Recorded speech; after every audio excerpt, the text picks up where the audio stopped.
Guys, what's up? Have a night off from work, but I'm still driving around, so I actually have a message that I think this is about the 15th time I'm trying at it.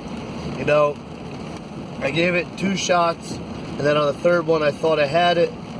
Then I went back and listened to it, and that's probably the worst thing I can do because I do not like how I sound. So as soon as I heard myself, I deleted it. But at the same time, I believe it's a message that I am meant to deliver, so I'm going to. And it's funny that I feel that way about this because that's what it's about. It's about obedience. This is all coming off the top of my head, so bear with me and buckle up your seatbelts. But the other day I had an awesome conversation with a good friend of mine, Bobby Moody, dear woman. Hey Bobby, how you doing? She's down there in Florida doing her ministry work. And in the course of our conversation, we were talking about obedience to God. And something told me, well, God, to speak on this. And I came to realize, I started really thinking about it. And I realized that a lot of times there's confusion, or maybe even not confusion, but so much as a blockage. Because when we hear words that are like godly words, we don't think of them so much in the godly sense, but in what we know of them today, such as obedience. If you say something about obedience to someone today, they're either going to think of, well, maybe not always, but you think, well, you have to be obedient to an oppressive or corrupt government, or to an abusive spouse. It's stuff like that. And when you think about it with the obedience in that, if you are obedient with, let's say, the corrupt government, your reward is you get to live another day in fear. We won't torture you and kill you today. You get one more day to live in fear. If you're obedient to the abusive husband, well, you get to live one more day of miserable existence in an unhappy relationship. Whereas if you're disobedient to the government, there's usually torture, pain, and death involved. And even so much with the abusive husband is that, you know, there's violence. But that's not what I'm talking about with God, obedience to God. Yes, there's still reward and punishment, but reward for obedience to God is absolutely nothing like anything reward for obedience to a corrupt government or abusive spouse. If you're obedient to God, and what do I mean by obedient? Okay, first of all, with an obedience to an abusive husband, that means, woman, you're my wife, I want my dinner at 5:30 every single night. And woman, when I want sex, I want sex. Don't matter what you want, I want. Obedience. You must be obedient to me. You must be subservient to me. That's not how it is with God. Are we supposed to submit to God? Yes. But when we are submitting to God, we are not submitting ourselves to abuse, to anything negative. We are submitting. God doesn't just show love. God doesn't just give love. God is love. He is the epitome of love. Love itself is derived from God. So when He asks us to be obedient to Him, He is asking us to be obedient to His love, to love others as He loves us. And of course that takes a lot of practice in this world. I'll tell you, that's one of the biggest struggles I have today, is that I know I'm supposed to love everybody, no matter of any differences. Even Muslims, I love them as creations of God. But there's some times where we as humans in the world have a hard time looking at someone and saying, I love them. Because let's face it, there's knuckleheads out there. There's people out there that you want to just hit in the head with a chair. God doesn't want that from us. Jesus Christ on the cross, as he has been spiked to it and is hung, he forgave those who were doing this to them. That's love. God himself, the Bible tells us, and anytime I speak the Bible without having it in front of me, I am paraphrasing, so I'm close to this one on this, but he so loved the world that even while we were in our sins against him, he gave his only son to die for us. Think about that. Now, really think about that. That is the epitome of unconditional love right there. That even though we were everything against him, he still gave his son to die for us. He still said, I love you so much, and you hate me so much, but I'm still going to do this for you because I love you. I'm going to, and he wasn't taking out the garbage, he wasn't cleaning a bedroom, he was giving his own son to die for us. That's the love God has, and that's what he asks us to be obedient to. And of course, yes, there is punishment involved for us being disobedient. You know, again, in the Bible, God will tell us that punishment is never fun, especially when one is going through it. But what parent loves their child and does not correct? And I said this in another message when I was talking about like the way of the world today and how the children are, and that we have spared the rod and spoiled the child. You know, the government, I said, takes the ability to parent away from the parent, in that you're not allowed to spank your child. And I say, well, spanking is violent, and violent never answers anything, and violence only breeds violence. Which they're true. Violence is never the answer, and violence does only breed more violence. But spanking in itself is not violence. If you spank a child out of anger, yes, it's violent, it's abuse, it's wrong. Absolutely.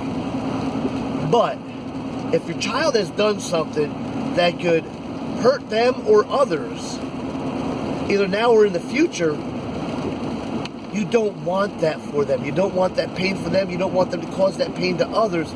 So you spank them out of correction because you love them. Huge difference. And that's what it is when we are corrected by God. Take my court-appointed vacation.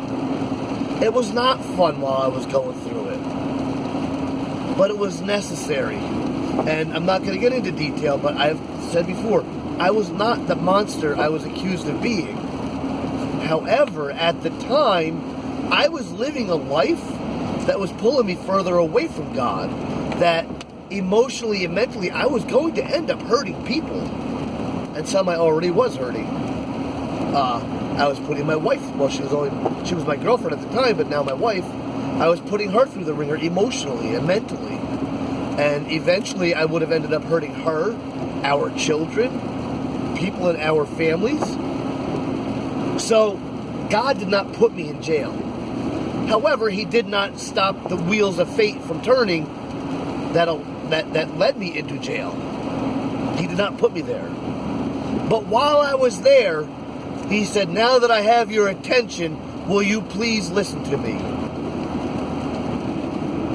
It was a time of correction that while I was going through it, it sucked. Nobody in their sane mind ever says, I love being incarcerated. Sane-minded people don't say that. Alright?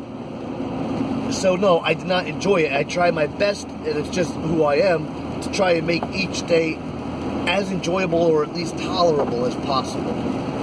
But it was not an enjoyable time, but it was a necessary time, because the path I was going down was pulling me away from God and in a direction that I was going to end up causing hurt to others. So he had to spank me. He had to allow the wheels of fate to turn, that I was incarcerated so that I could be corrected. And now I'm not saying I came home and now everything's perfect, I'm great. Listen, I'm disobedient to God every day. Speaking of which, like, my cigarettes. I still smoke, as you will see now. And that's disobedience. And Heidi and I had a discussion the one day between comparing cigarettes and tobacco, or tattoos.